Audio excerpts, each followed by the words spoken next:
Permadani atau lebih familiar di masyarakat kita dengan nama karpet adalah sebuah karya seni yang melekat dengan tradisi Islam. Bahkan benda tersebut menjadi salah satu instrumen dalam aktivitas ibadah Muslim. Jauh sebelum peradaban berkembang, permadani telah diciptakan seiring dengan lahirnya karya tekstil lainnya saat manusia mulai menciptakan pakaian hangat dari serat alami. Tentang permadani yang terbuat dari bahan alami seperti sutra, bulu unta, bulu kambing, dan bulu domba, Al-Quran telah memberikan isyarat dalam sejumlah ayat seperti dalam Quran Surat An-Nahl ayat 80 hingga 83 dan Quran Surat Ar-Rahman ayat 54 sebagai sebuah balasan dan nikmat dari Allah Subhanahu wa Ta'ala. Konon, permadani tertua di dunia ialah jenis Pazyryk yang ditemukan dalam gundukan pemakaman kerajaan di lembah Pazyryk, Siberia, Rusia, yang umurnya diperkirakan 2.500 tahun. Saat ini, benda tersebut tersimpan di Saint Petersburg. Bahannya diperkirakan berasal dari Persia, sementara permadani tertua lainnya ialah jenis Ardabil yang diperkirakan diproduksi tahun 1540 Masehi. Permadani Ardabil ditemukan dalam koleksi Museum Victoria dan Albert, London. Ialah Pak Malik, pemilik toko PT Laki Karpet, adalah salah satu seniman permadani Indonesia yang sudah makan asam garam dalam dunia tersebut. Karyanya terbuat dari bahan premium seperti kain sutra, bulu unta, bulu kambing, dan bulu domba. Saat ini dirinya lah seniman tertua di Indonesia yang mengerti tentang seluk-beluk permadani.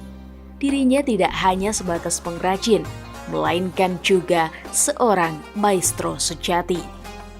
Bagi pria asal Pakistan itu, makna filosofi dari permadani rajut tangan karyanya ialah sebagai lambang persatuan dan kesatuan atau semirip dengan makna Bhinneka Tunggal Ika.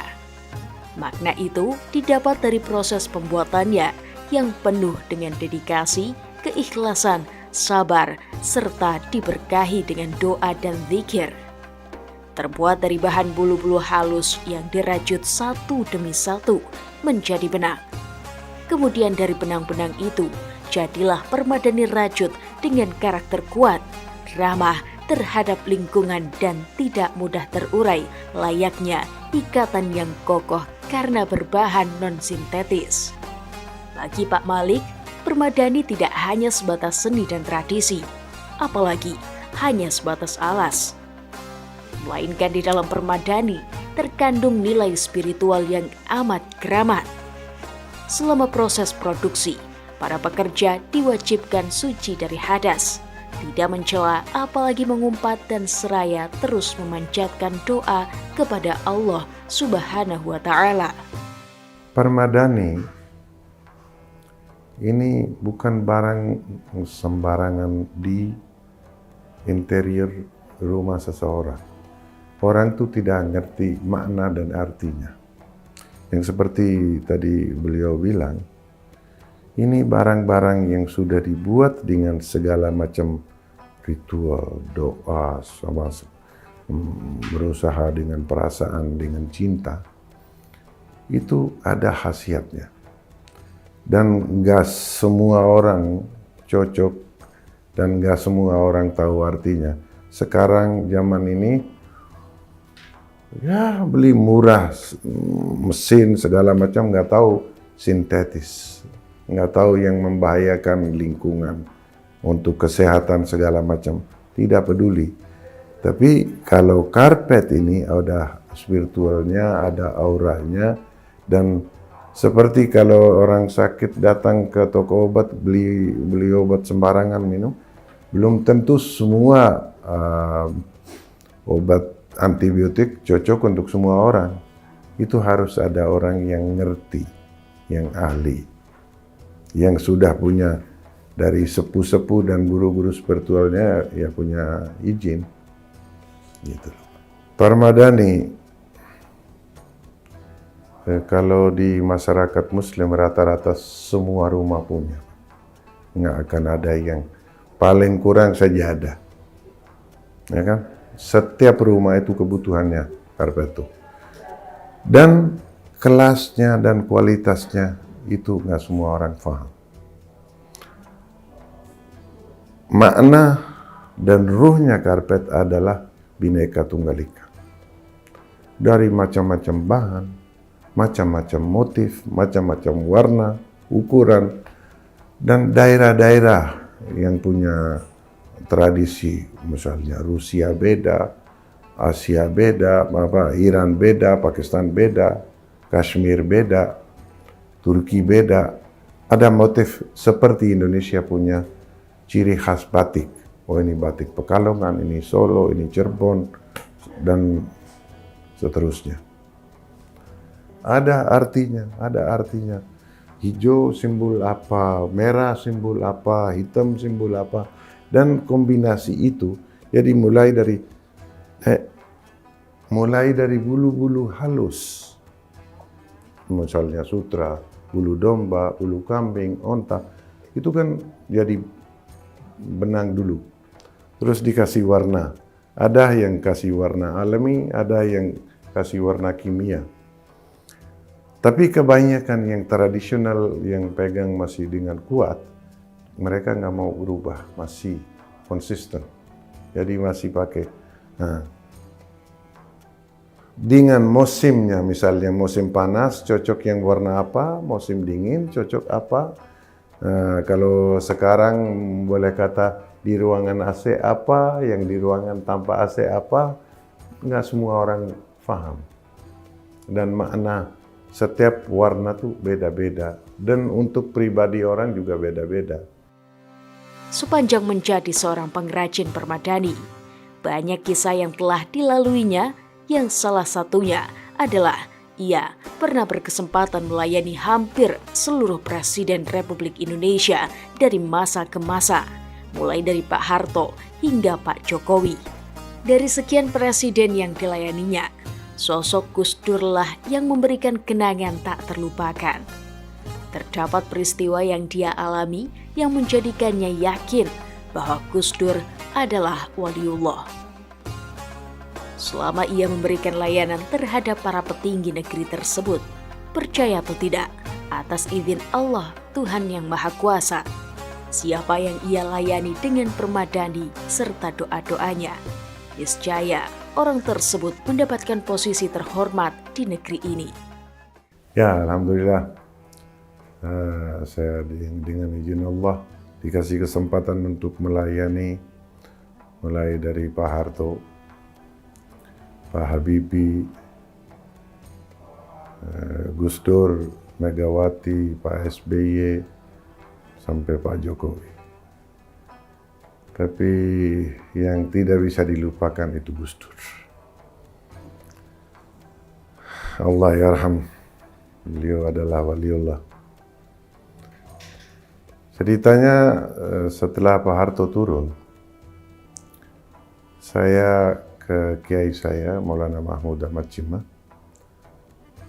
Maulana doakan semoga Ibu Megawati jadi presiden. Beliau dengan polosnya bilang, hanya waliullah saja yang bisa mengantarkan beliau ke presiden. Saya mikir susah ya, itu mustahil. Ternyata Gus Dur yang mengantarkan Bu Megawati ke presiden. Jadi berarti Gus Dur itu waliullah. Dan dari boleh bilang hamba Allah yang diridhoi, dan beliau tuh all rounder ya. Dan saya seorang pendatang bangga sekali, beliau sering mampir ke tempat saya dan memberi kesemangatan. Terus waktu Pak Jokowi jadi presiden juga, jadi gubernur, saya kirimkan satu bingkisan gambar kuda. Yang antar anak saya. Dan dia saya tulis surat, Pak Jokowi, insya Allah kuda-kuda ini antarkan Bapak ke Istana Presiden. Ya, alhamdulillah itu terjadi. Waktu Ibu Megawati jadi Wapres, saya antar ke Istana Wapres, karpet digelar. Pak Taufik ada, depan Pak Taufik itu, dan masih ada keluarganya yang saksi waktu itu. Saya bilang, Ibu, karpetku ini insya Allah antarkan Ibu ke Istana Presiden. Dan beliau ingat, waktu jadi Presiden, diisi semua istana, dari Istana Negara, Istana Merdeka, Bogor, dan Tampak Siring, Bali juga. Waktu beliau, Pak SBY jadi presiden, saya lagi sama Dubes Pakistan karena ada kedatangan Pervez Musharraf, Presiden Pakistan. Jam 8 malam saya ditelepon. Bapak besok mau terima tamu 21 April 2005. Asia Afrika, tamu Asia Afrika, dan nggak ada yang sanggup. Apakah Pak Malik sanggup ganti karpet istana malam ini juga? Saya bilang insya Allah, dengan izin Allah kita akan laksanakan. Sampai sholat subuh kita sudah ganti. Kekagumannya pada sosok Gus Dur sangatlah mendalam. Menurutnya, tidak semua ibu bisa melahirkan anak seperti Gus Dur. Ia meyakini bahwa spirit Gus Dur akan tetap hidup, utamanya di Nahdlatul Ulama. Terdapat satu memori dengan Gus Dur yang membuatnya menyisakan penyesalan kala itu sebelum akhir hayat Gus Dur. Ada satu permintaan terakhir sang guru bangsa yang tidak sempat dipenuhi Pak Malik. Dan hal itu menyisakan rasa sesal yang mendalam baginya. Saya banyak sekali karena saya kenal sama beliau waktu beliau jadi presiden tahun 94. Tapi hamba Allah itu enggak semua ibu yang melahirkan namanya Gus Dur. Yang namanya Gus Dur itu enggak selalu ada. Tapi insya Allah NU tidak kosong dari ruh-ruhnya beliau, dan insya Allah penerusnya Gus Dur ada terus. Banyak sekali kenangan sama beliau, cuman satu yang saya merasa nyesal. Waktu beliau ada di rumah sakit terakhir, 1 hari sebelum meninggal, minta sama anak-anak. Sampai di rumah sakit aja diperintahkan anak-anak, Malik suruh kirimin biryani. Nah, saya kirim. Padahal dokter nggak boleh, sebodoh. Terus waktu itu beliau pesan sama anak-anak yang jaga di sana, saya minta karpet 1x2 meter. Itu kan tafsirnya macam-macam kan, itu kuburan atau apa, tapi saya nyesalnya kok saya nggak dikasih tahu sama anak-anak, nggak kontak saya. Saya terakhir beliau, permintaan beliau saya tidak bisa memenuhi. Nah, itu.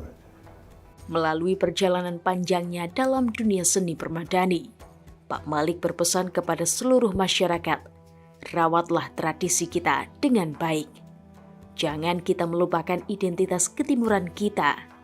Terlebih, kita tergerus oleh derasnya arus modernisasi yang datang dari barat.